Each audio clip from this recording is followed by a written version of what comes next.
저명한 구미 씨 인문 금요 클래스에 이렇게 초대해 주셔서 너무 감사하고, 인문학이 그렇게 재밌는 주제가 아닌데 연차적으로 이렇게 강의를 해오고 있다는 사실이 너무나 이렇게 반갑기도 하고 대단하기도 하고, 그리고 오늘 그렇게 썩 유명한 주제가 아니라고 하시는데, 아닌 주제가를 가지고 이렇게 많으신 분들이 참석해 주셔서 너무 감사하고, 그 높은 구미시 여러분들의 그 인문학적 소양에 대해서 참 존경합니다. 존경하는 마음으로 제가 오늘 기원전 1000년기 실크로드의 비밀이라는 주제로 그 제목에 많은 내용들이 지금 담겨 있는데, 비밀이라는 주제로 강연을 하도록 하겠습니다.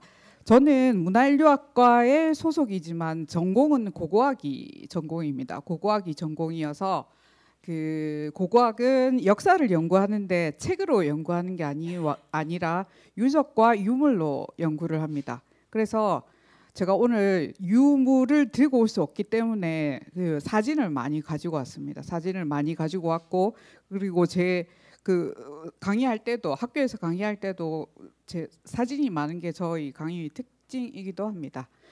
특징이기도 한데, 아무다리아가 이제 이 우즈베키스탄과 뭐 타지키스탄 옆에 붙은 아프가니스탄의 국경이 되는 그런 강입니다. 강인데, 거기서 이제 19세기 당시에 발견이 되면서 정확하게 유적의 위치는 모르지만 이 유물은 상당히 많이 유명해서 지금 뭐 영국 브리티시 뮤지엄에 소장이 되어 있습니다. 그래서 옥서스, 서양 고대 역사서에는 옥서스라고 불리거든요. 그래서 옥서스의 트레저라고 해서 되게 유명한 컬렉션들입니다. 근데 이 유물들이 출토된 지역은 뒤에 지도가 있는데 그때 좀 보시면 되고, 출토된 지역은 지금 아무다리아 강이 주로 이제 우즈베키스탄이 가장 잘 알려져 있으니까 우즈베키스탄하고 뭐 타지키스탄의 경계가 되는 그런 곳입니다. 언젠가 이렇게 지금 대통령도 중앙아시아를 갈 계획이라고 하시던데, 아마 우즈베키스탄이 가장 이 중심 도시 국가인 걸로 알고 있습니다.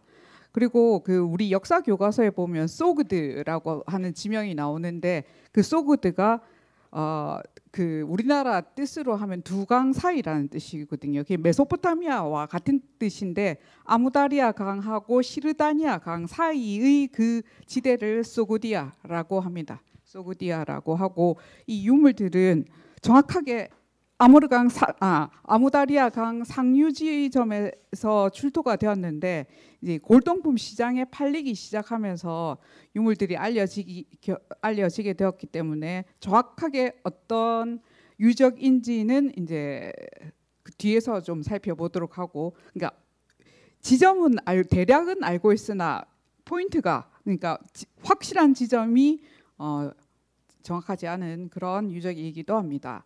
그리고 이게 페르시아와 그리고 북방에 있던 스키타이 문화, 그리고 그레코박트리아 등 다양한 계통의 유물들이 출토되면서 연구할 논점들은 너무나 많은 유적이기도 합니다.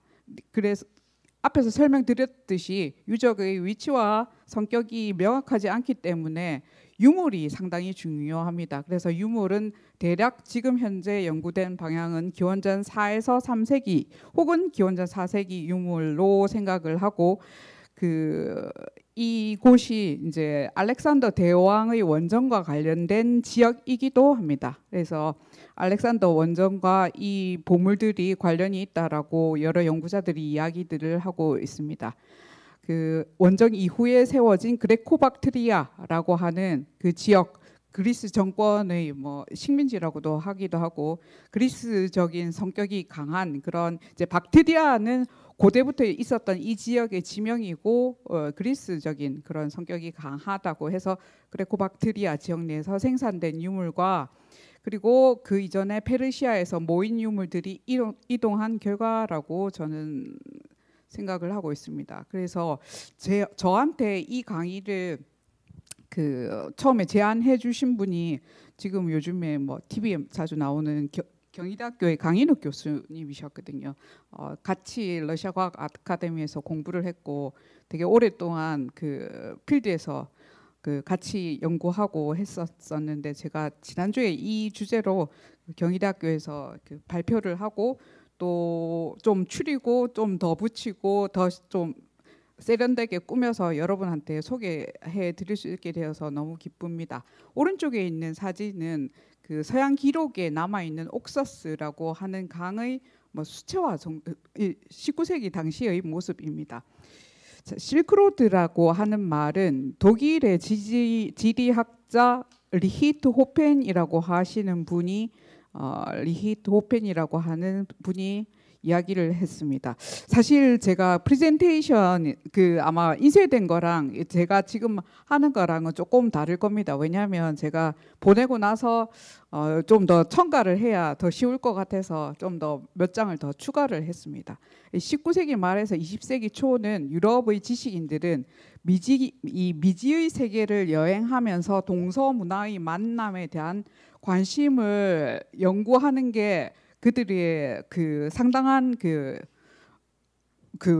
로망 같은 그런 것이었습니다. 그래서 그 관점 자체가 당시 19세기 말 당시에는 서양 문화가 이제 전파되는 그런 것들을 주로 연구를 했는데 특히 이제 기원전 4세기 알렉산더 혹은 알렉산드로스 대왕의 동방 원정에 따른 그리스 미술의 전파를 확인하기 위해서 이 지역 아무다리아 강 유역을 연구를 했었습니다.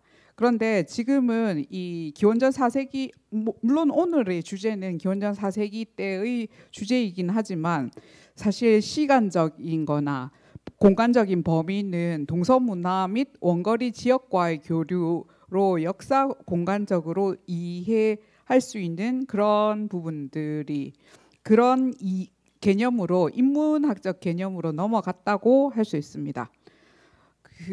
이 주로 이제 유적들도 연구가 되지만 교류를 알 수 있는 사항은 유물로 알 수가 있습니다.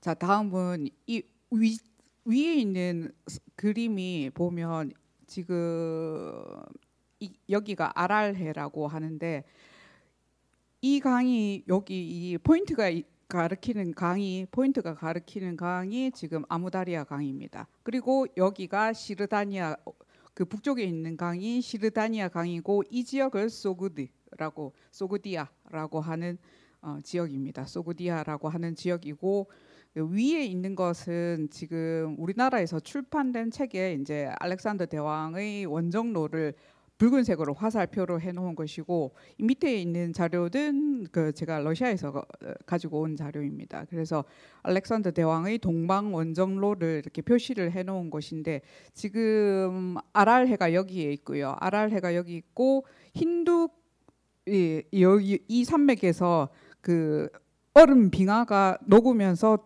이 바다를 이루고 있는 게 아랄해입니다. 지금 이 구글에서 보시면 아랄해는 훨씬 더 지금 줄어들었습니다. 줄어들었고 이 부근이 유적지로 추정하는 것입니다. 지난 겨울에 제가 우즈베키스탄의 테르메지라고 하는 곳에서 알렉산더 대왕이 왔었다라고 하는 테르메지에서 이제 고고학 박물관에서 도록 발간하는 사업에 참여를 하면서 한 2주간 가서 작업을 했던 곳이 여기이기도 합니다. 그래서 아마 유적지와 그렇게 멀지 않은 곳에 있을 것으로 추정을 합니다. 그레코박트리아는 알렉산더 대왕의 부하 중에 한 명이었던 셀루코스가 이제 이 셀루코스 왕조의 박트리아 총독이었던 디오도토스라고 하는 사람이 이제 이 지역에 가서 처음으로 이제 그레코박트리아의 대왕이 되었다라고 이야기를 합니다. 그리고 이제 박트리아라고 하는 지역명은 트란스옥시아나 이 지역을 소그디아라고 하는 것은 우리 이쪽 중앙아시아 지역에서 주로 불렀던 명칭이고 트란스옥시아나라고 하는 지명은 그러니까 서양 기록에 남아 있는 지명이기도 합니다. 그리고 바로 아프가니스탄 국경과 마주하고 있습니다. 지금 교과서에 남아 있는 그레코박테리아의 최대 영역이 지금 오른쪽과 같습니다. 오른쪽과 같고 이런데 이제 그리스 정권이 들어서게 된 게 기원전 246년 혹은 256년부터 138년 사이에 그레코박테리아라고 하는 역사가 여기에 위치한 그러니까 국가죠. 국가가 위치하고 있었고 이 이후에는 쿠시안이 들어서게 됩니다. 쿠시안 제국이 기원전 1세기부터 기원 후 1세기까지 이 지역에 들어서게 되면서 아마 3주차에서부터 저기 간다라 미술술 하시는 분은 이 내용하고 아주 밀접하게 관계가 있을 거라고 생각을 합니다. 본격적으로 그 유적에 대해서 설명을 드리기 전에 제가 여러분이 가보신 분들도 상당히 많을 것이지만 그렇지 않으신 분들도 좀 계실 것 같아서 인접한 테르메즈의 사진들을 조금 가지고 왔습니다. 사진들하고 그리고 제가 본 유물들 몇 점을 첨가를 했습니다. 첨가를 했고 그리고 그레코박테리아는 중국 기록에도 남아 있는데 역사서에 대하라고 남아 있습니다. 대하라고 하는 지역도 그레코박테리아와 관련이 있는 것으로 알려져 있습니다.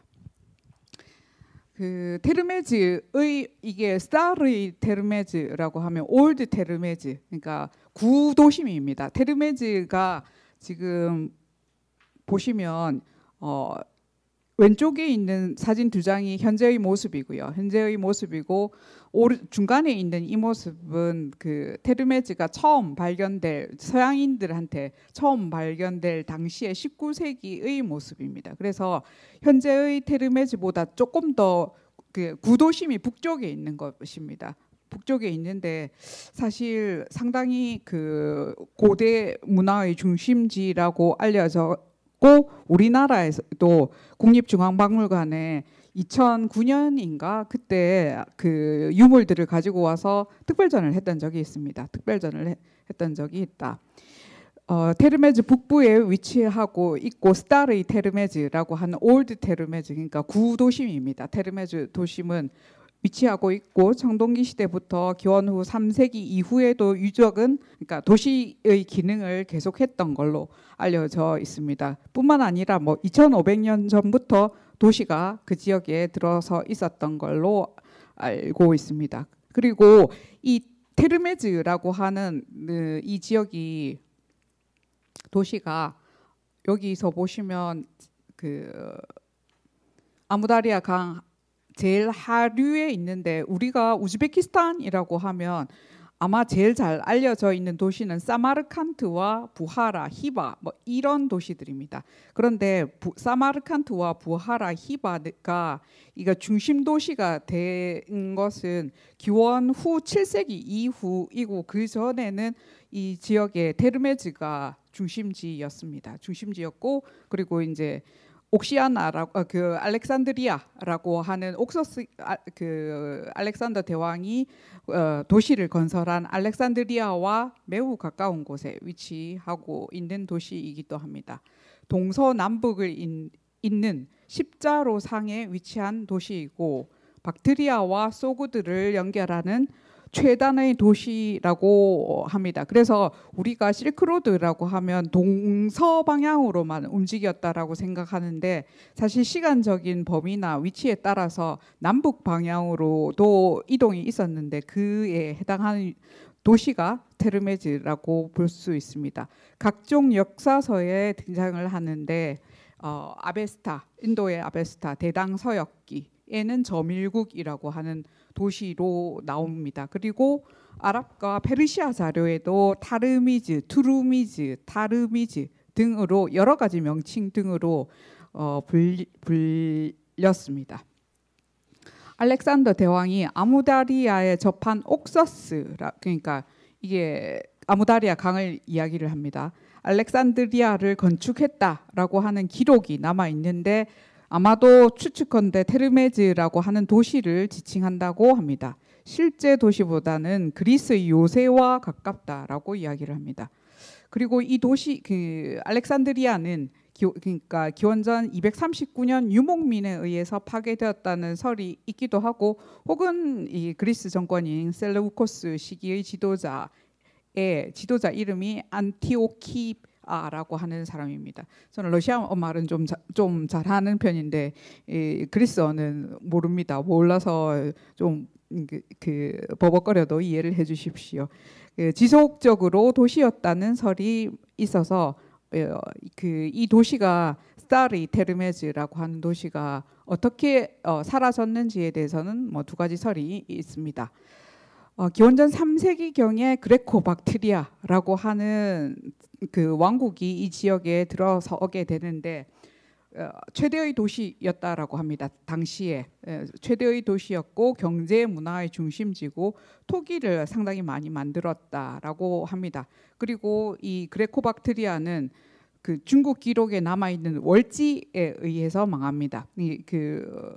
여기 제가 나중에 혹시 시간이 남으면 좀 보여드리려고, 지금은 아프가니스탄에 있지만 테르메즈와 가깝고, 그리고 오늘 보여드릴 아무다리아 강 그 보물 트레저들하고도 상당히 유사한 유물들이 있는 그 틸리아 테페 유물도 지금 가지고 왔는데 시간이 있을지는 모르겠습니다만 나중에 보여드리도록 하겠습니다. 그 틸리아 테페 유물이 월지의 유물이라고들 지금 생각을 하고 있습니다. 유목민의 정주가 급속히 증가하고 문화적 통합이 일어났던 시기가 이 그레코 박트리아이고 스타르이 테르메즈에서 있었던 역사적인 가장 큰 문화적인 사건이라고 할 수 있습니다. 박트리아와 헬레니즘 유목 문화가 다 함께 나온다라고 이야기를 합니다. 그리고 이제 기원전 1세기부터 기원 후 1세기까지 쿠샨이 들어서게 되면서 이 시기에 형성이 되고 3세기까지 쿠샨 제국은 들어서게 됩니다. 그래서 지금 중앙아시아 여러 공화국 남쪽 아프가니스탄, 파키스탄, 인도까지 쿠샨 왕조가 넓게 분포하고 있었던 걸로 알려져 있습니다. 불교 초기 불교와 관련이 있다고들 합니다. 그리고 이 테르메즈가 쇠락하게 된 것은 이 서돌고리 이쪽 지역에 들어오게 되면서 사마르칸트로 그 중심 도시 우즈베키스탄, 지금 현재 우즈베키스탄의 중심 도시는 이동하게 됩니다. 그래서 이런 역사적인 배경을 가지고 있는 도시가 테르메즈라는 곳이고, 오늘 우리가 보게 될 아무다리아 옥서스의 보물들과도 밀접하게 관련이 있다라고 생각을 합니다. 제일 왼쪽에 있는 사진이 테르메즈의 고고학 박물관입니다. 근데 테르메즈가 지금 현재 우즈베키스탄에서 제일 시골 마을 중에 하나인데요. 가니까 이게 박물관인데 고고학 박물관이 따로 있고, 그리고 유물이 어마어마하게 많더라고요. 유물이 엄청나게 많은 유적이기도 하고, 그리고 상당히 여기가 아프가니스탄, 타지키스탄 이런 국경지대이기 때문에 경비도 좀 삼엄했고, 그리고 이제 또 그 공항에 모스크바랑 상트페테르부르크로 가는 국제 공항도 있을 만큼 우즈베키스탄에서도 상당히 중요한, 그러니까 이렇게 촌이지만 되게 중요한 도시로 지금 관리를 당하고 있는 것 같습니다. 관리 당하고 있고, 제가 여기 테르메즈 박물관에서 중심을 보고 찍은 사진입니다. 그리고 오른쪽은 이제 이 유적이 정확하게 어떤 시기의 유적인지는 모르겠으나 사원지 중에 일부라고 생각이 됩니다. 여기 옛날 지도인데요. 스타르이 테르메즈라고 하는 그 도시, 지금보다 북쪽에 있는 그 도시의 성벽 사원지 중에 한 곳이고, 탑이 이렇게 서양인들이 처음 이제 사진기를 들고 갔을 당시에는 저런 모습으로 남아 있었다고 합니다. 테르메즈가 경제의 중심지라고 하는 것은 이 동전으로 보면 알 수가 있습니다. 테르메즈에 유통되었던 그레코 박트리아의 동전이라고 지금 알려져 있는데, 제일 왼쪽에 있는 게 알렉산드로스 대왕, 알렉산더 대왕의 얼굴이 남아 있고, 뒤에는 헤라클레스가 이렇게 문양이 주종이 되어 있는 동전 은화들이 제가 실제로 보고 유물에 대한 기술들도 했습니다. 그 은화나 금화는 사실 그 왕이나 그 주로 통치자의 측면 사진, 그러니까 정면 얼굴을 그리지 않고 측면 얼굴들을 이렇게 보여줍니다. 측면 얼굴들을 보여주고 그리고 뒤에는 이제 그리스 신과 관련된 사람들의 이제 모습들이 남아 있고 여기 글이 이제 그리스어로 적혀져 있어서 누군지가 남아 있습니다. 그래서 이런 그리스 동전들도 유통되었던 동전들이 남아 있습니다. 우리나라에는 동전을 이렇게 어떤 고고학의 과 분리해서 특정한 학문이라고 하지 않는데 이 서양에서는 동전학이라고 하는 학문이 따로 있을 정도입니다. 그래서 고고학과는 분리를 해서 연구를 하고 있는 걸로 알고 있습니다. 자, 그리고 여기가 제가 서서 본 이제 사원지인데요. 이 다음에 캄파르테파라고 하는 사원지에서 찍은 사진입니다. 캄파르테파라고 하고 찍은 사진인데 저 끝에 보면 이 사진기 제 눈에는 보여서 찍었었는데 뭐 여러분 눈에 보이실지 잘 모르겠지만 이 끝 지평선 끝에 아무다리아 강이 이렇게 흐르고 있고 그래서 이쪽에서는 사진 촬영이 가능했는데 반대편 쪽에서는 사진 촬영을 하지 말라고도 하더라고요. 그래서 아마 국경에서 군인들이 지키고 있는 걸로 생각을 했습니다. 그래서 저 끝에 있는 강이 아무다리아 강 상류 지역이고 그 반대편 어딘가에서 그 옥서스의 보물 트레저들이 발견되었을 것으로 추정을 하고 있습니다. 캄파르테파라고 하는 유적은 그 옥시아나 알렉산드리아가 이곳에 세워졌다고 추정되어지는, 그러니까 알렉산더 대왕이 자신의 이름을 따서 도시들을 짓는데 그게 알렉산드리아입니다. 근데 그 옥서스 강유역에 있는 알렉산드리아라고 하는 뜻에서 옥시아나 알렉산드리아라고 하는 도시가 있던 곳이 제가 서서 사진을 찍은 곳이고 거기에 유적이 캄파르테파라고 하는 사원지입니다. 불교 사원지라고 하는 불교 사원지가 남아 있습니다. 셀루코스 왕조인 안티온 1세와 관련되어졌다고 여겨지고 성체 유적 중에 일부인데 일부입니다. 그리고 이 아무다리아 강 상류 지역에는 여러 가지 성체들이 만들어지고 그 성 안에 하나의 건축물로 사원지들이 남아 있습니다. 저는 초기 불교를 연구하지 않지만 그 초기 불교를 연구하시는 특히 미술사 분야에서는 상당히 중요한 지역이 이 테르메즈라고 알려져 있습니다. 여기가 지금 캄파르테파 유적 중에 여러 방을 들어가는 동굴처럼 파서 이 안이 기도하는 방이라고 하더라고요. 그래서 이곳을 들어갈 수 있었고 이 문의 크기를 제가 가늠하려고 제가 축척이 되어서 스케일이 되어서 저희 뒷모습입니다. 그래서 사진을 함께 넣었습니다. 그리고 제가 본 테르메즈 박물관에 소장되어 있는 유물들 중에서는 많은 유물들이 있는데 180여 점 정도를 저희들이 우즈베키스탄 연구자들과 함께 추리고, 그러니까 추려서 그거를 할 예정이거든요. 도록을 한국어판으로도 낼 예정입니다. 한국어판으로 내서 영남대학교 문화인류학과 박물관, 한빛문화재연구원, 우리나라 기관은 3기관이 들어가고 그리고 우즈베키스탄 여러 박물들하고 해서 낼 생각이고 상당히 재밌을 거라고 생각을 합니다. 제일 왼쪽에 있는 이 그림이 이 사진은 그러니까 그레코박트리아 여신상이라고들 합니다. 여성의 몸인 거는 여러분 보시면 다 잘 아실 겁니다. 근데 이 지역의 그 여신들이, 여성 형상물들이 상당히 옷을 뒤에도 보면 있는데 이 얇은 옷을 잘 입지 않는데, 그리스 문화가 들어오면서 상당히 얇은, 그러니까 몸매가 다 드러나는 그런 옷들을 입은 여성들이 나오기 시작합니다. 그리스 문화의 영향이라고 생각을 하고요.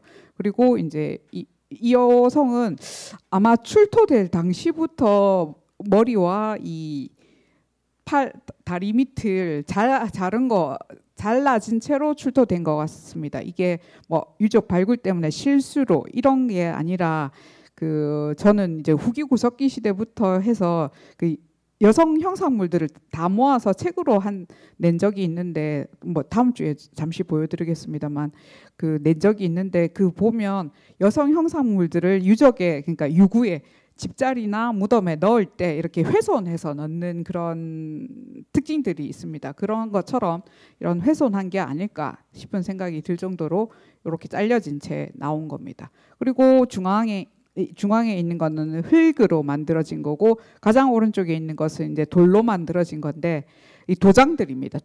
도장이고, 중간에 동물 문양이 장식되어 있는 도장들입니다. 그래서 기원전 3세기에서 뭐 기원전 1세기 사이의 유물들로 알려져 있습니다.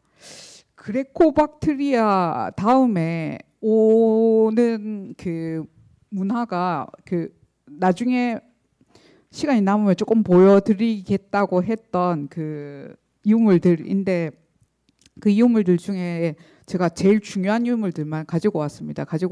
조금만 보여드리려고 가지고 왔는데, 여기 보시면 밑에 이게 6호분에서 출토된 여성의 목걸이 일부 중에 하나인 그러니까 여성 목걸이의 펜던트라고 생각하시면 됩니다. 펜던트이고, 그리고 그 여성이 쓰고 있던 관입니다. 관이고, 같은 유적에서 출토된 이제 그 여성 형상물인데 금으로 되어 있는데, 되게 똑같은 여성을 이렇게 금으로 제작하는 것까지는 같은데, 왼쪽하고 오른쪽은 전혀 다른 느낌의 사람이라고 이제 볼 수 있죠. 그래서 오른쪽에 있는 사람이 그 그리스 여성을 이렇게 이제 반나신으로 나오는 이 중앙아시아의 그런 유물들은 잘 없습니다. 이 그리스 문화 이후부터 생기기 시작하는 그런 문화이고요. 그리고 월지의 유적이라고 하는데, 제일 밑에 있는 유물은 우리나라 고고학자들이 상당히 관심이 많은 유물입니다. 이게 6호에서 출토된 관입니다. 황금으로 된 관이고, 이 관은, 이 머리에 쓰는 관의 특징이 북방민족의 특징입니다. 북방민족의 특징이어서 우리나라 경주를 연구하시는 분들은 아마 왕관이 이쪽 월지관에서부터, 지금 현존하는 자료 중에 제일 빠르다라고 하는 월지관에서부터 조형이었을 것이라고 생각을 합니다. 조형이었다고 생각하는 게 지금 제일 밑에 있는 요 유물입니다. 그래서 이 지역이 이런 연유 때문에 상당히 고고학적으로 중요한 지역이라는 것을 알 수가 있습니다. 그리고 이제 쿠샨이 이 지역에 들어서게 되면, 지금 여기 중간에 보시면, 여러분 이 중간에 이 것이 부처님 상입니다. 그죠? 부처님 상이라는 걸 알 수가 있는데, 왼쪽 오른쪽에 보면 이제 그 보살상들이 있고, 그리고 중앙에 보면 요 잎이 있는데, 제가 이 유적을 조사하고 이곳을, 그러니까 테르메즈에 가서 유물들을 조사하는 과정에서 저희 엄마라고 하겠습니다. 엄마가 인도에 되게 가셔서 이제 성지순례 한다고 가셨었어요. 그래서 이 사진을 딱 보여주니까 이거 보리스 잎이다라고 하시더라고요. 그래서 이게 보리스 잎인데, 여러분 이게 좀 이상하다라는 생각이 안 듭니까? 이 중간에 있는 이 부처님을 보면 뭔가 좀 어색하지 않습니까? 이 사람이 지금 그리스 사람 얼굴이에요. 서양인 얼굴을 하고 있습니다. 그래서 이런 것 때문에 나중에 이제 간다라 미술이 생겼다라고 하고 뭐 석굴암하고도 관련이 있다라고 하는 간다라 미술은 이제 간다라 미술의 그 출발지가 쿠시안 제국이라고 생각하고 이 지역에서 출발을 했다라고 생각을 하고 있습니다. 생각을 하고 있고, 그리고 저는 여성 형상물들에 대해서 관심이 되게 많은데 중간에 보면 달베르진 테파라고 하는 그 유적에서 이 유적은 이제 쿠시안 유적이 한 시기에만, 그러니까 하나의 시대에만, 뭐 예를 들면 현대 한국의 뭐 1공화국에만 이렇게 쓰인 게 아니라 여러 시기에 걸쳐서 오랫동안 유적을 사용할 수도 있습니다. 그래서 달베르진 테파 같은 경우는 그레코박트리아 시기부터 쿠시안 제국 시기까지 오랫동안 이제 유적이 존재했고, 문화층이 쿠시안 제국 문화층에서 왼쪽에 유물이 출토되었는데, 이 여성이 들고 있는 이 악기가 그 지금도 쓰인다고 하더라고요. 지금도 쓰이는데 제가 시장에 가서 딱 보니까 이걸 팔고 있더라고요. 그래서 물론 되게 깁니다만 그 실제로 뜯기도 한다고 하는데 이런 것은 상당히 흥미로웠습니다. 흥미로워서 가지고 왔고, 제가 이 사진을, 멀쩡한 사진을 좀 쓰고 싶었었는데 아직 책이 출판되기 전이고 제가 독자로 저자가 되는 게 아니어서 그냥 제가 간단하게 찍은 사진만 가지고 왔습니다. 그리고 가장 오른쪽에 있는 이 그 꽃갈 모자를 쓴 석고로 된 이제 남성인데 쿠시안의 왕자라고 합니다. 달베르진 테파에서 출토되었고, 한국에 그 2009년에 특별전이 왔을 당시에 이 유물이 그 주요한 유물로 왔었습니다. 지금은 테르메즈 박물관에 가시면 볼 수 있습니다. 우즈베키스탄까지 제가 인천에서 비행기를 타보니까 한 7시간 걸리더라고요. 그래서 7시간 걸려서 도착해서 타슈켄트에 도착해서 테르메즈까지 비행기가 있는데 저희들 여러 사정 때문에 조그만한 차를 빌려서 테르메즈까지 갔었거든요. 12시간 넘게 테르메즈까지 갔습니다. 그래서 제가 다음에는 절대로 버스를 타지 않겠다. 나는 무조건 비행기를 탄다라고 생각을 했습니다. 아시다시피 우즈베키스탄은 소비에트 연방 속에 속한 나라입니다.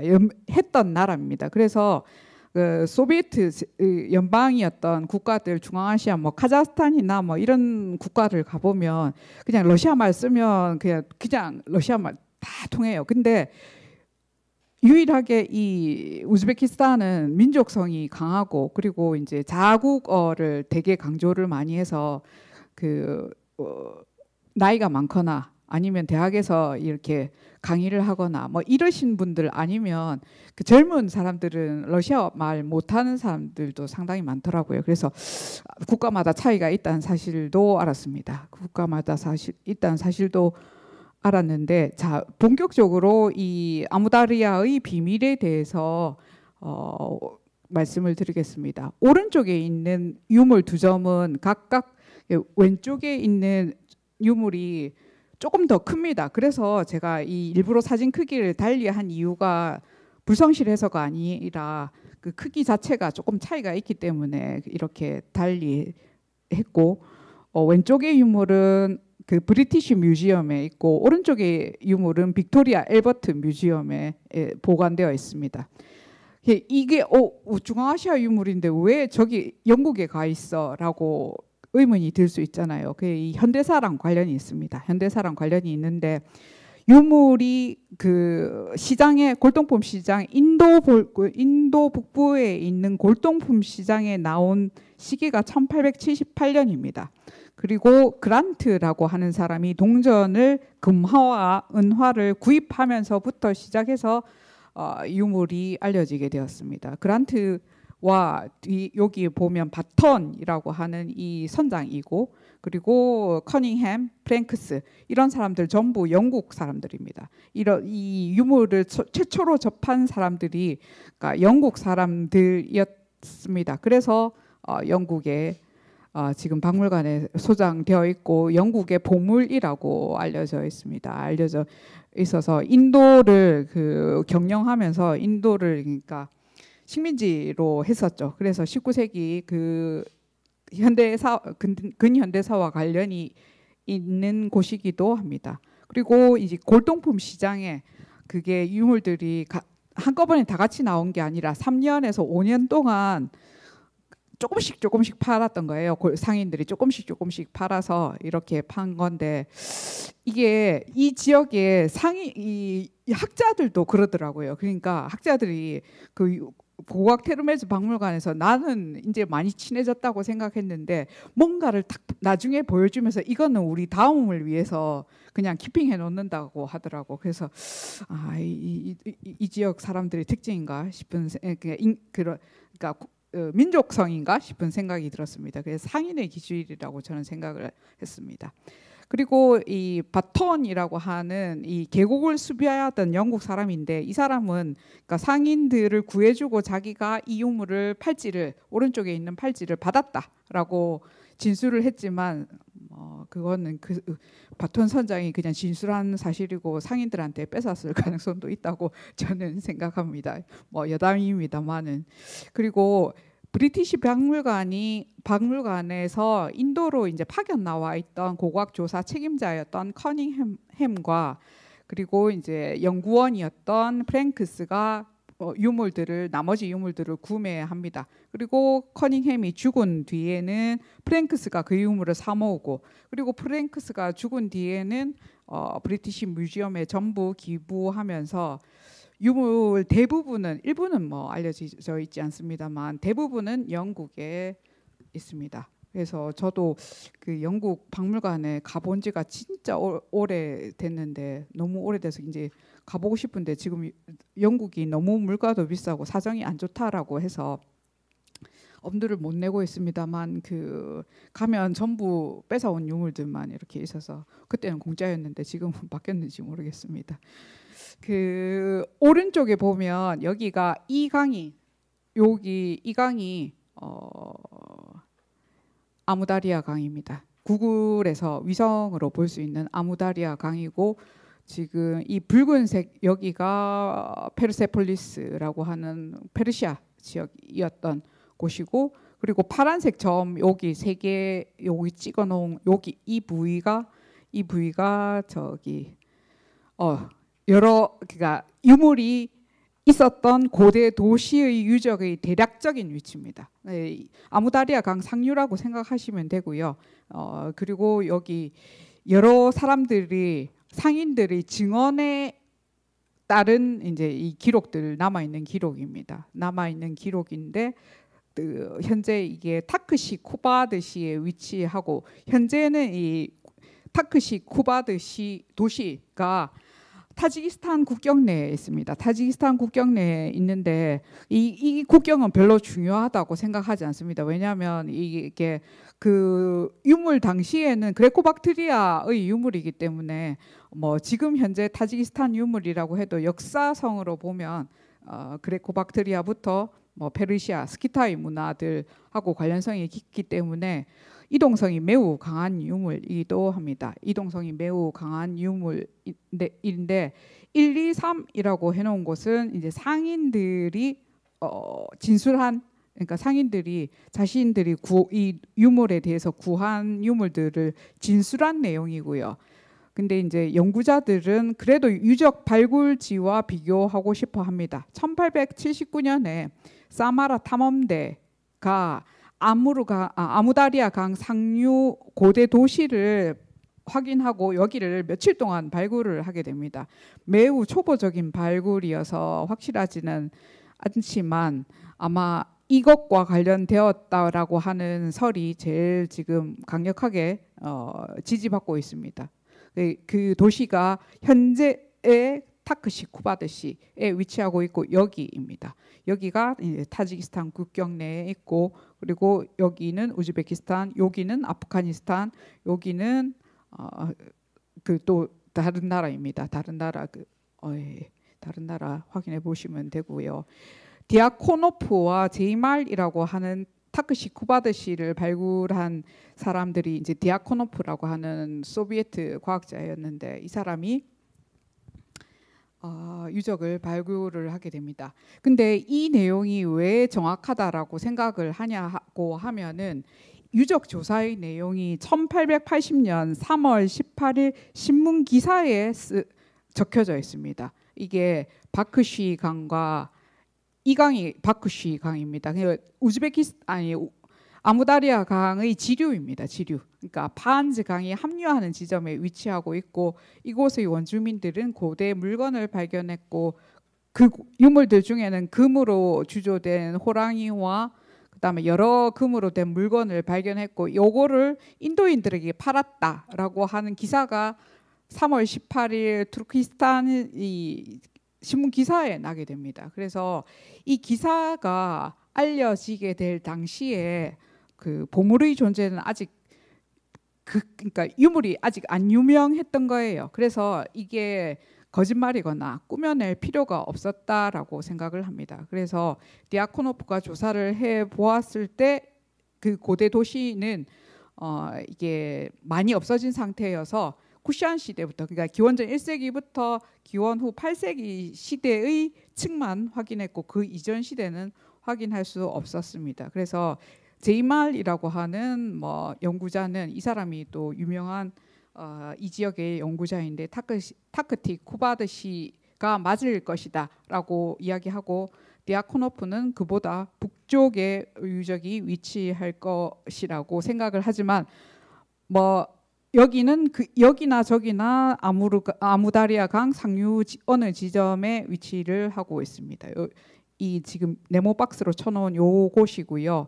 학사적인 가치가 이 페르시아 국경이나 스키타이 문화권 아니고 바깥에 그레코박트리아 문화권 내에서 출토되었다는 점이 가장 큰 학문적으로 봤을 때 연구사적으로 봤을 때 중요하다고 생각을 합니다. 그래서 이 말을 뺄까 고민하다가 그래도 구미시 여러분들을 존경하는 마음에서 어려운 말이라도 한마디 적어놓자 해서 그대로 두었습니다. 지금 아무다리아로 이동하게 된 이유에 대해서는 알렉산더 대왕과 관련이 있다고 생각을 합니다. 여기가 페르세폴리스입니다. 여기 이 지점이 페르세폴리스인데 알렉산더 대왕이 그 철저하게 파괴했던 도시가 페르세폴리스고 기원전 4세기인가 알렉산더 대왕이 329년인가 요 지역에 와서 철저하게 페르시아를 없애고 다음에 이제 원정을 가서 이 지역에 그레코박트리아를 세우는데 아마도 페르세폴리스를 점령한 이후에 알렉산더 대왕이 이제 점령을 하고 나서 자신의 그 부하들한테 전리품으로 나눠줬던 유물들 중에는 오른쪽과 같은 유물이 있을 거라고 저는 추정을 하고 있습니다. 저는 추정을 하고 있고 그 집정관 중에 한 명이 나중에 그레코박트리아에 가서 귀족이 되었을 것이고 그리고 그 귀족집에 보관하고 있다가 3세기 초에 전쟁이 크게 납니다. 그레코박트리아 내에서 전쟁이 크게 나면서 아마 고대 그 아무다리아 강 상류에 있는 고대 사원지에 숨겨 놓았을 것이라고 생각을 합니다. 그래서 퇴장지라고 하는 것은 은닉하다, 비밀의 장소에 숨겨두다 이런 뜻이거든요. 그래서 그렇게 해서 숨겨두게 되면서 그게 이제 나중에 상인들이 그걸 우연히 발견하게 되면서 피해갔을 것이라고 생각을 합니다. 유물에 대한 내용은 조금 쉬고 할까요? 아니면 조금 지금 44분이니까 조금 더 하고 하도록 하겠습니다. 제가 말이 좀 빠른 편입니다.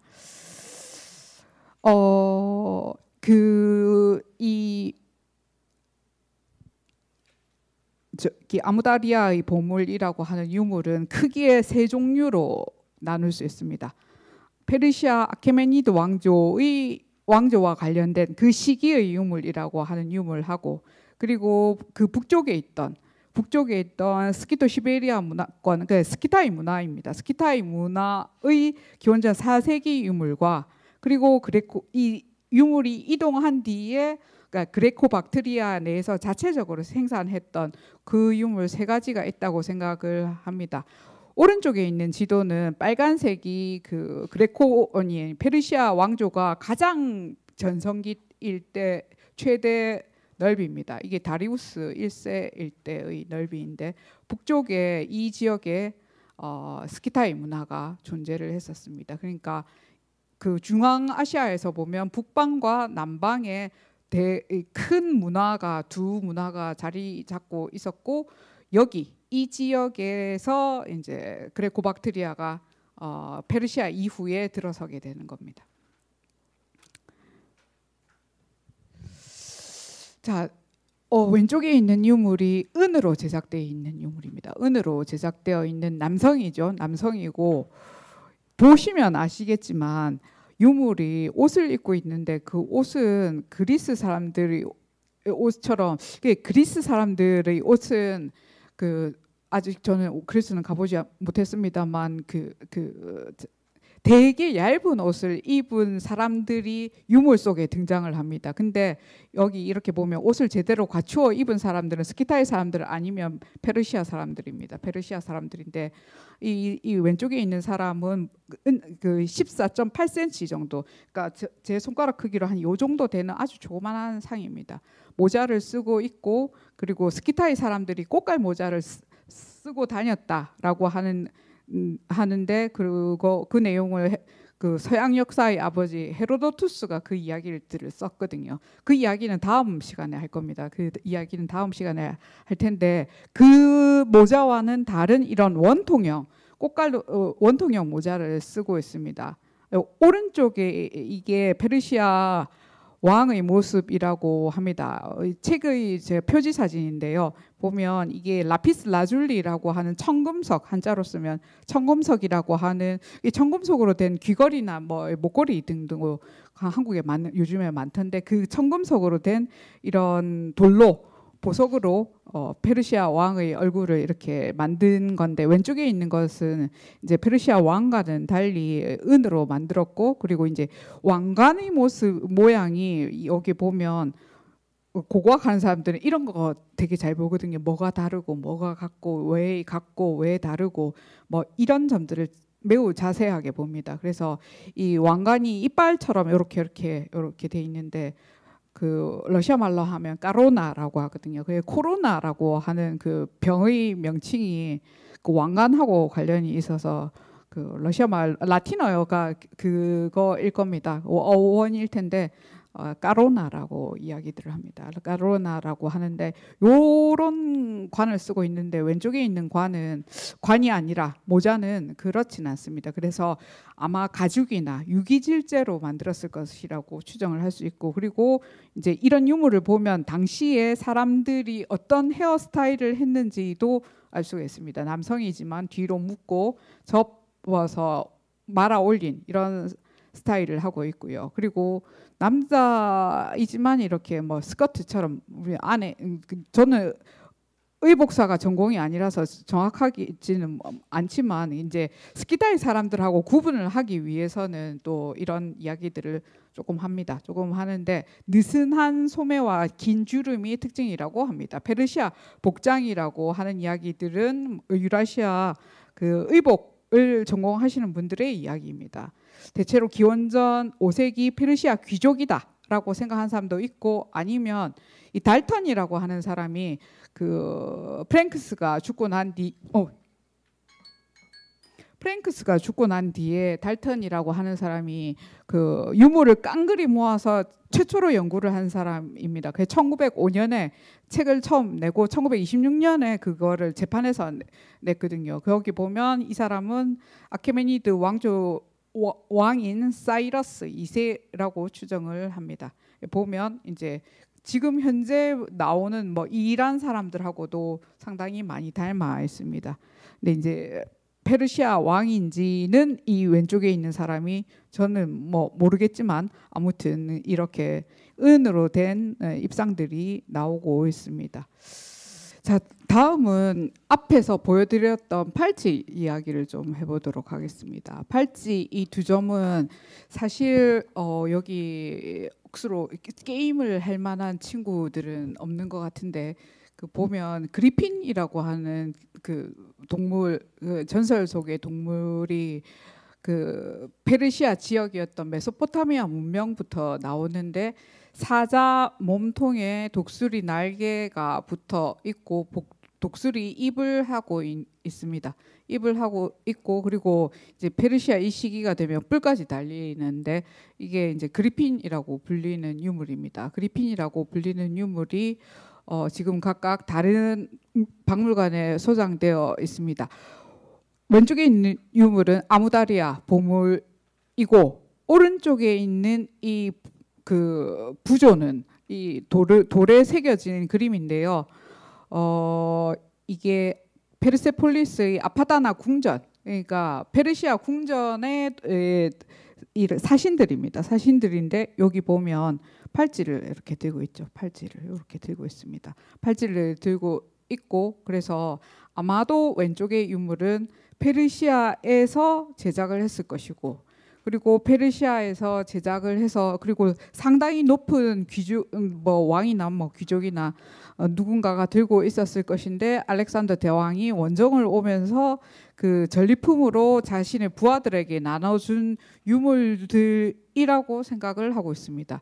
북방에도 스키타이 문화에도 그 뒤에서 보여드릴 텐데 팔찌가 있는데 원형이거든요. 원형인데 여기는 지금 오메가 모양이어가지고 팔찌 형태도 차이가 있습니다. 그리고 그리스 작가 제노폰이라고 하는 사람도 페르시아 궁정에서 명예의 선물로 간주되는 품목 가운데 팔찌가 있다라는 기록이 남아 있습니다.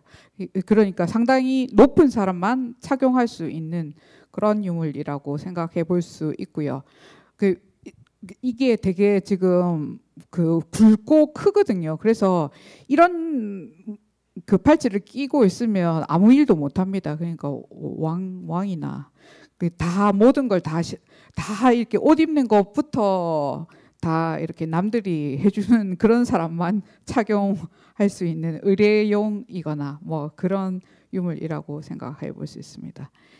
자, 이 아파다나 궁전에 있는 이 유물들은 실제로 오른쪽에 아무다리아 보물 옥서스 보물들 속에 남아 있습니다. 그래서 이렇게 보면 지금 제일 위에 있는 이 유물은 스키타이 문화권에서도 나오는데 이런 이제 그릇들의 모습이나 금으로 된 이 유물도 금으로 되어 있습니다. 금 제품인데 바닥을 찍은 겁니다. 바닥을 찍은 거고 형태는 이렇게 세로로 놓고 찍으면 이 중간에 있는 이런 그릇의 금으로 된 그릇의 모양입니다. 금으로 된 그릇의 모양이라서 페르시아에서 제작했다는 것을 알 수가 있습니다. 자, 그리고 이 왼쪽에 있는 컬러 사진이고 이제 흑백 사진이 좀 더 크게 잘 나와서 가지고 왔는데 여기 보면 독수리와 그리고 연꽃이 주변을 감싸고 있다는 걸 알 수 있습니다. 그리고 독수리 문양이 또 이렇게 고개를 돌리고 있는 독수리 문양이 다른 금판에도 이렇게 남아 있고 그리고 이게 그리핀인데요. 여기 보면 날개가 달려 있는 사자가 이렇게 중앙에 있습니다. 오른쪽에 있는 이 타일입니다. 타일인데 타일이 그 파란색이 요 하늘색 블루 이집션 블루라고 하는 안료랍니다. 안료의 이름이 이집션 블루인데 그 페르세폴리스의 문양이 요런 문양들이 많아서 이런 원판형 유물들도 20cm 남짓한 유물들입니다. 유물들도 이쪽에서 그러니까 페르시아에서 왔고 페르시아에서 최초로 사용되었는가 독수리 머리 돌린 독수리 문양이 그건 아니고 이집트가 모티브 시작이었다라고 합니다. 그래서 페르시아 문화도 워낙 넓은 지역에 광범위하게 분포하고 있었기 때문에 뭐 이런 현상이 있는 것 같습니다. 그래서 지금 원판형 제품 중에 이렇게 독수리이고 측면을 보이고 있는 이런 유물들이 페르시아 문화와 관련이 있다고 생각을 합니다. 여러분 이 유물은 지금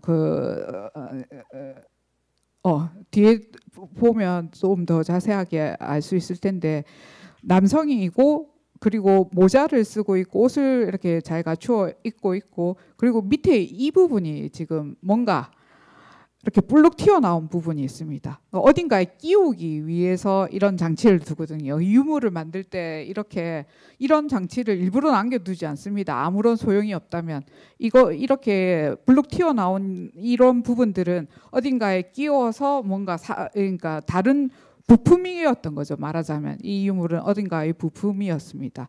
남성의 모자는 이렇게 끝이 뾰족하진 않고 둥글고요. 그리고 귀를 덮고 턱을 이렇게 가리고 있고 그리고 수염도 있습니다. 이 유적에서 쿠로스라고 하는 유물이 발견이 되었는데 이게 쿠로스입니다. 쿠로스는 그리스 석재로 된 나신의 남성상들을 쿠로스라고 하는데 이 유적에서는 쿠로스가 은으로 제작된 게 출토가 되었습니다. 그리고 모자가 그 앞에 앉아 있는 듯한 모습의 남성과 상당히 닮아 있습니다. 그래서 이 사람이 페르시아 사람이라고 남성이라고 모자를 쓰고 있고 복장도 페르시아 복장이라고 하거든요. 그런데 이제 크로스 설명을 드리고 좀 더 설명을 드리면 이해가 쉬우실 텐데 크로스는 를 지칭할 때는 그리스에서 제작했다라고 하는 그 전제가 있습니다. 근데 뒤에 보는 유물은 그렇지 좀 전형적인 크로스와는 다르기 때문에 그 은재 입상 자체가 소년 자체가 뭐 페르시아에서 만들었을 수도 있고 뭐 그레코 박트리아에서 만들었을 수도 있다고 생각을 합니다. 이게 금으로 된 전차의 모형입니다. 이 유적에서 출토된 거고 여기 보면 왼쪽에 말을 모는 사람은 스키타의 사람입니다. 모자가 좀 꺾이긴 했지만 꽃갈 모자를 쓰고 있고요. 두건처럼 꽃갈 모자를 쓰고 있는데 이렇게 꽃갈 모자가 종류가 여러 개였을 거라고 추정을 하고 있습니다. 추정을 하고 있고 오른쪽에 있는 사람은 국적이 불분명하지만 이렇게 타고 있는 모습이 있습니다. 둘 다 매우 두꺼운 목걸이를 착용하고 있고 이제 튜닉이라고 하는 뭐 이런 옷도 입고 있습니다.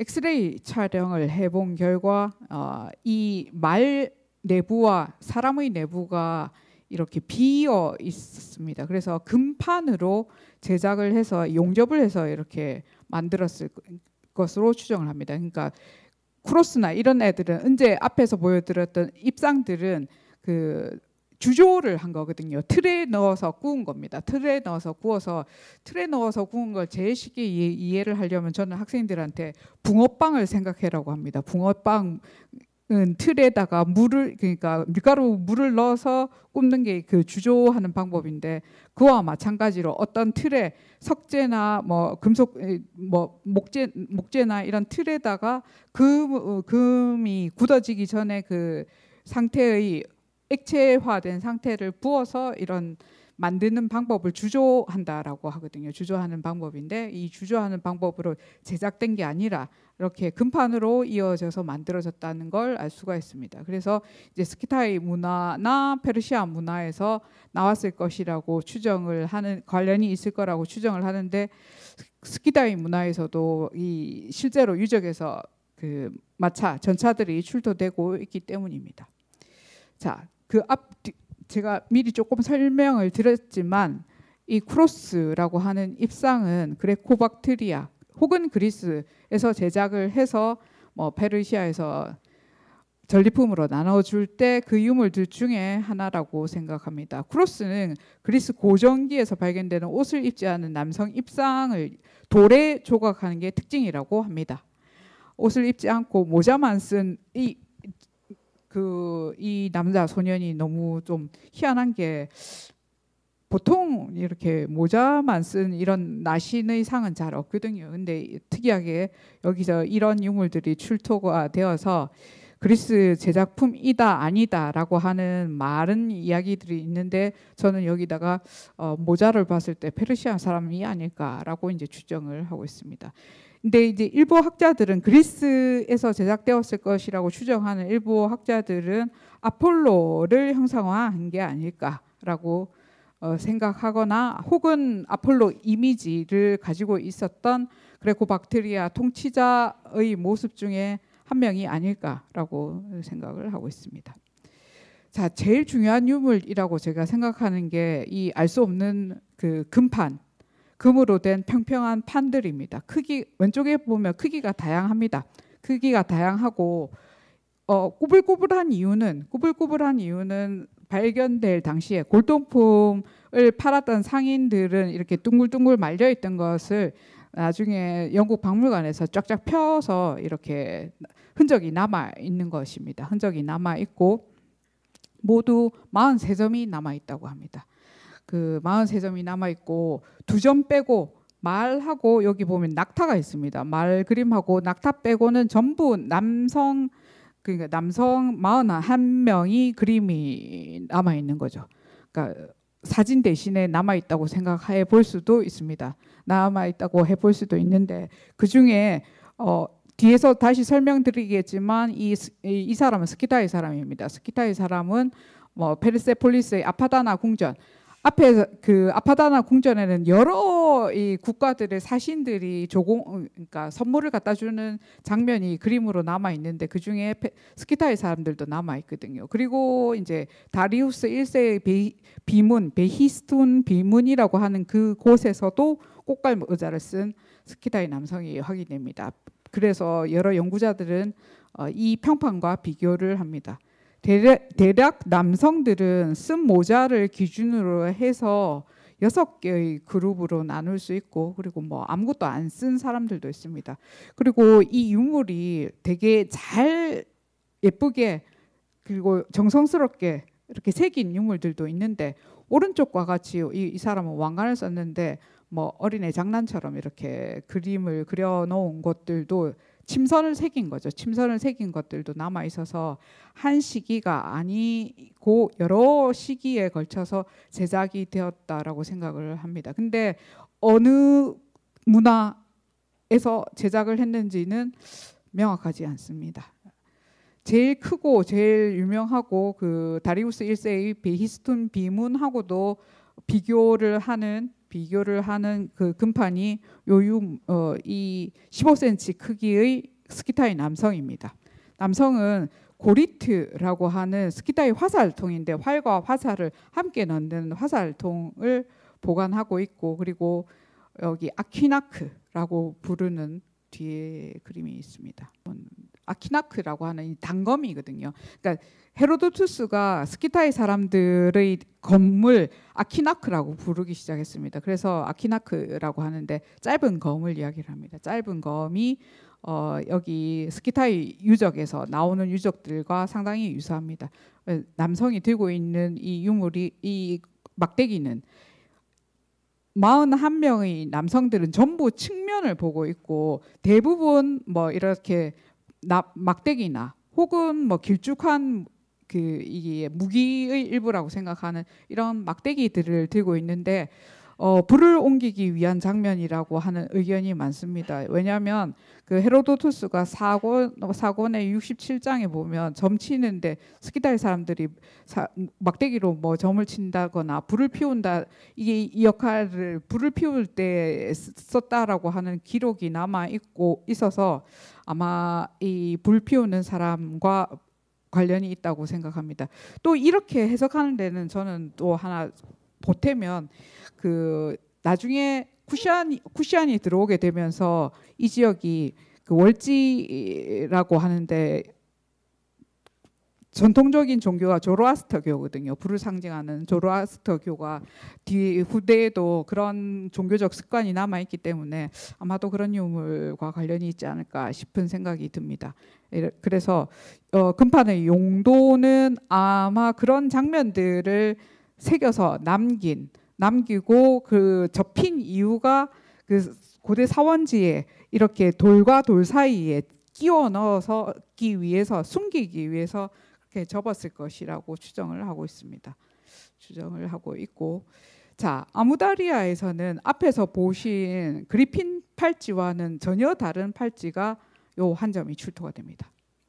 한 점이 출토가 되는데 동물입니다. 동물인데 입이 이렇게 탁 튀어나와 있는 그 어떤 동물인지 알 수 없는 뭐 그래서 저는 하이브리드 동물이라고 이야기를 하는데 그 잡종이라는 뜻입니다. 잡종, 하이브리드가 잡종이라는 뜻이니까 여러 동물을 합성시킨 그런 동물 형상물이라고 생각하는데 요 유물이 아무다리아에서 출토가 되었습니다. 원형입니다. 이 유물은 원형이고 해서 그 팔찌의 형태와 그리고 이렇게 불룩 튀어나오게 제작하지 않았던 이런 점 등은 그 페르시아 팔찌와는 차이가 있습니다. 이 유물이 딱 한 점이 있는데 이 유적에서 26점의 팔찌가 출토되는데 계통이 다른 게 딱 하나가 들어있는 거예요. 여기 보시면 이게 지금 스키타이 유적에서 출토되는 스키타이 문화권 유적에서 출토되는 두즈닥이라고 하는 유적에서 출토된 귀걸이의 동물 문양과 상당히 흡사합니다. 귀걸이와 상당히 흡사하고 기원전 4세기 유적입니다. 이 유적 자체가 4세기 유적이어서 스키타이 사람들의 동물일 가능성이 크고 또 이게 왼쪽에 이 금으로 된 팔찌거든요. 금으로 된 밑에 있는 하단에 있는 거는 피오트르 데제 컬렉션이라고 해서 저 에르미타주 박물관에 가면 에르미타슈 박물관에 가면 그 소장되어 있습니다. 이 에르미타슈 박물관에 소장되어 있는 이 금 제품에 있는 동물 문양과도 상당히 흡사합니다. 그래서 위에 있는 아무다리아 출토품은 스키타이 문화권과 관련성이 아주 깊을 거라고 생각을 하고 있습니다.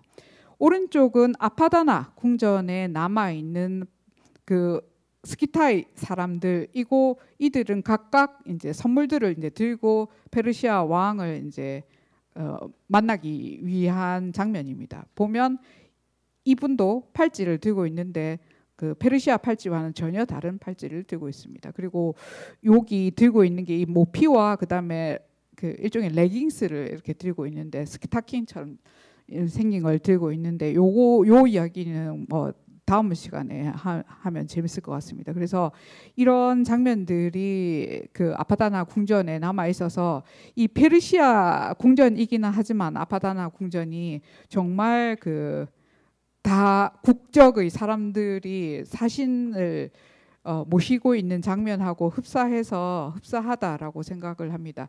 우즈베키스탄 하면 제가 그 이야기를 까먹었었는데 우즈베키스탄 하면 아파라시압 벽화가 가장 유명하죠. 아파라시압이 고구려 사신이 조우관을 쓰고 그 만나는 장면이 있는데 아무튼 이 동네 이 지역의 중앙아시아 지역의 그런 이제 유적들에 남아 있는 사람들의 모습은 실제로 유물로 출토되면서 더욱더 관심을 받고 있는 것 같습니다.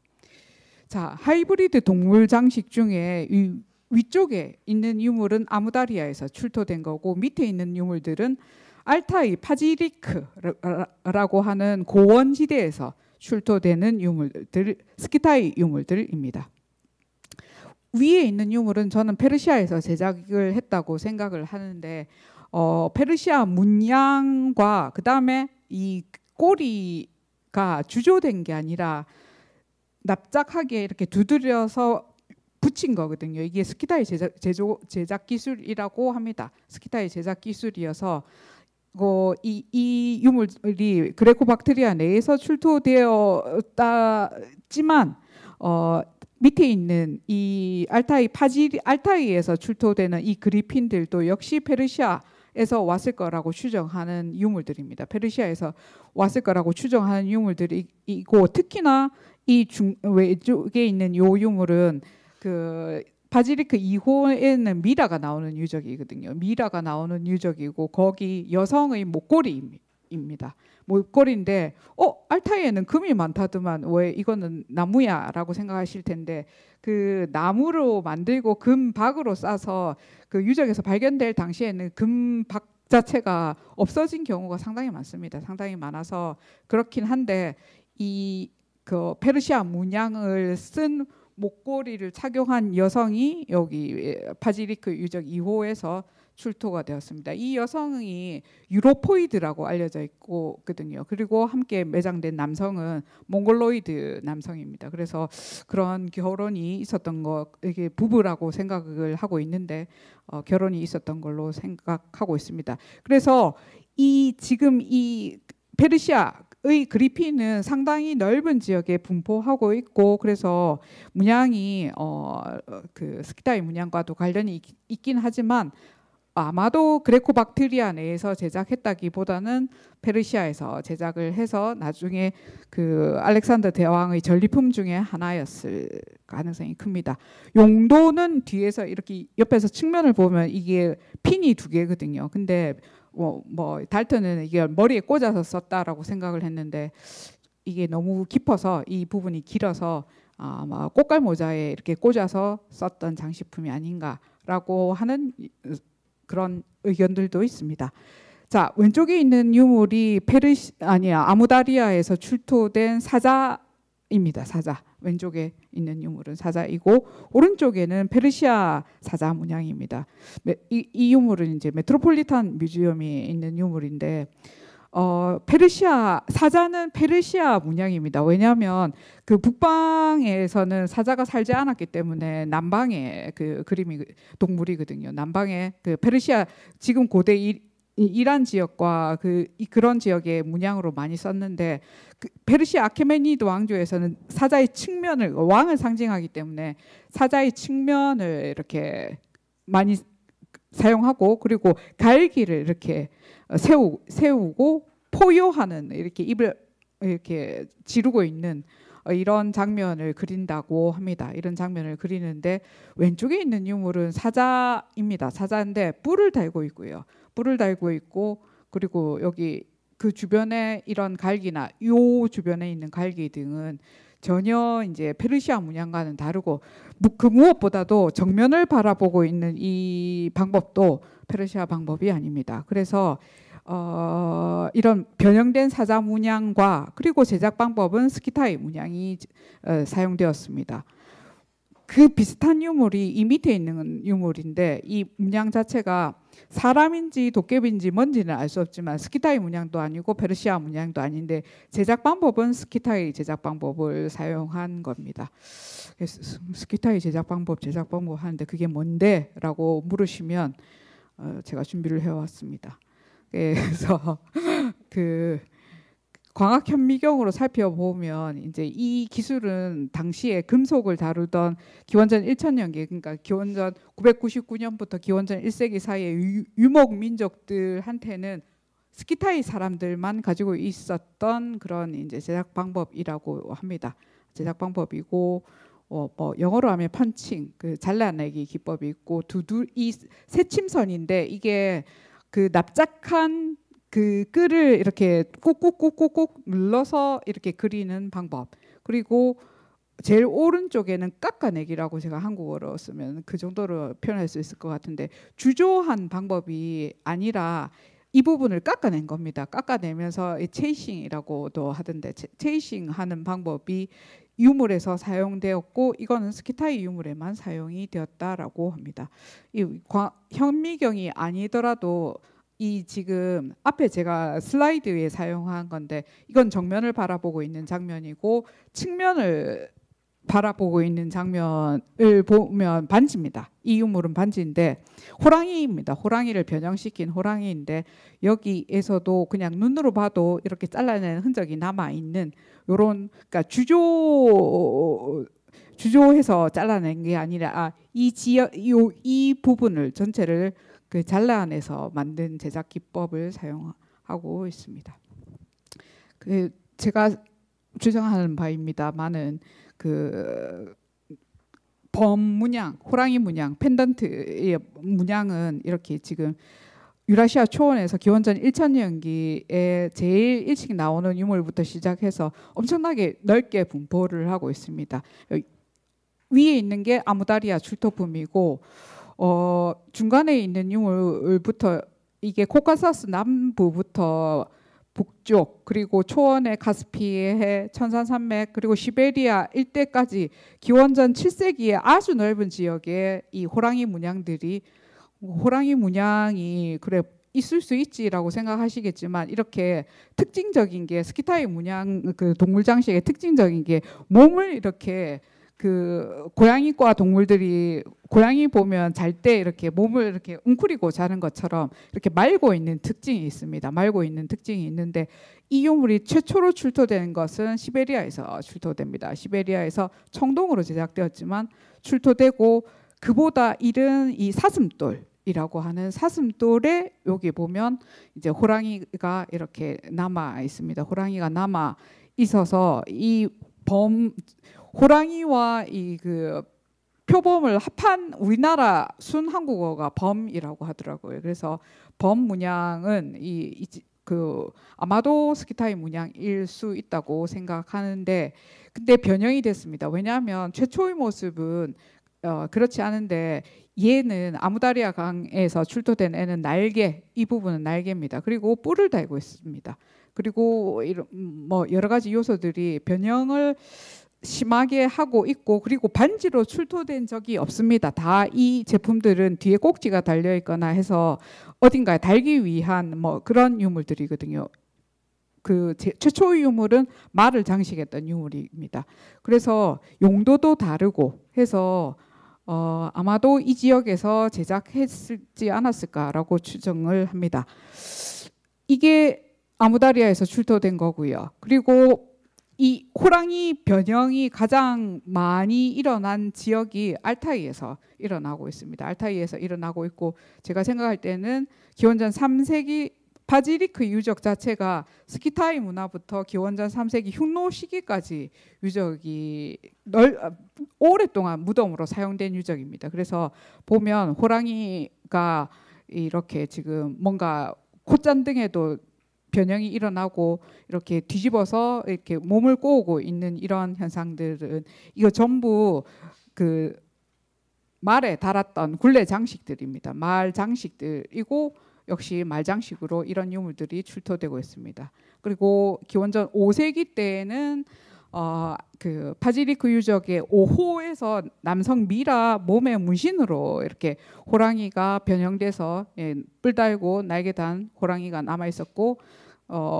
바지리크 유적보다 이 조금 빠른 그 투익타 유적이라고 하는 곳은 역시 알타이 유적입니다. 알타이의 고산지대에 있는 유적인데 여기에서 이렇게 달고 있는 호랑이가 변형된 동물들이 이렇게 알타이에서 변형이 많이 되고 있습니다. 알타이와 가장 가깝고 그리고 시베리아 지역인 아르잔 1호 그리고 아르잔 기원전 7세기 유적인 2호에서는 또 이제 출토가 되고 있는데 아르잔 1호 거는 사실 청동으로 제작됐고 그리고 말의 장식이지만 아르잔 2호는 기원전 7세기 유적이고요. 그리고 금으로 제작되어 있는 유물입니다. 금으로 제작되어 있고 뭐 이런 내용들은 그 금으로 제작되어 있습니다. 금으로 제작되어 있고 그리고 내몽골 우리 만주 지역과 가까운 내몽골의 칼의 끝장식으로도 사용이 되고 있습니다. 그리고 중국의 오르도스 지역에서도 역시 동물 문양들이 출토가 되고 있어서 매우 넓은 지역에 서쪽뿐만 아니라 동쪽으로도 넓게 분포하고 있었다는 걸 알 수가 있고 이 범은 가장 그 늦은 시기에 아마도 이 알타이는 여기 유적들 지금 여기서 제가 말씀드린 유적들은 이곳의 북방에 위치하고 있습니다. 아무다리아 강 유역에 비해서는 북방에 위치하고 있는데 아마 가장 이 남쪽에서 나오는 유물들 중에 이 반지가 아닐까라고 생각을 합니다.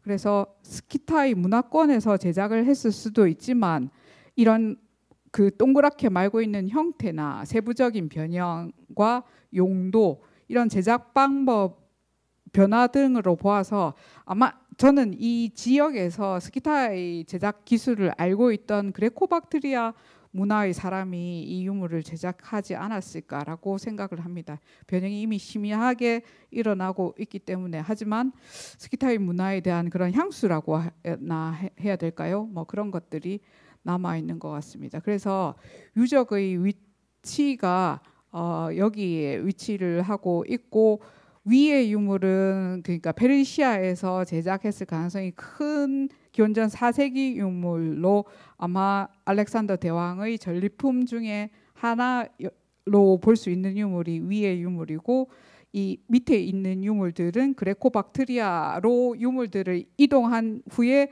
귀족이 뭐 주문 제작을 했거나 뭐 등등등, 이 지역에도 상당히 고대의 그 발전된 문화가, 박트리아 문화가 있었기 때문에 금을 제작, 그러니까 청동이나 금을 다루는 기술들이 있었을 것이고, 이런 이제 여러 가지 문화적인 요소들을 받아들이면서 이런 이제 유물들이 자체 제작을 했을 거라고 생각합니다.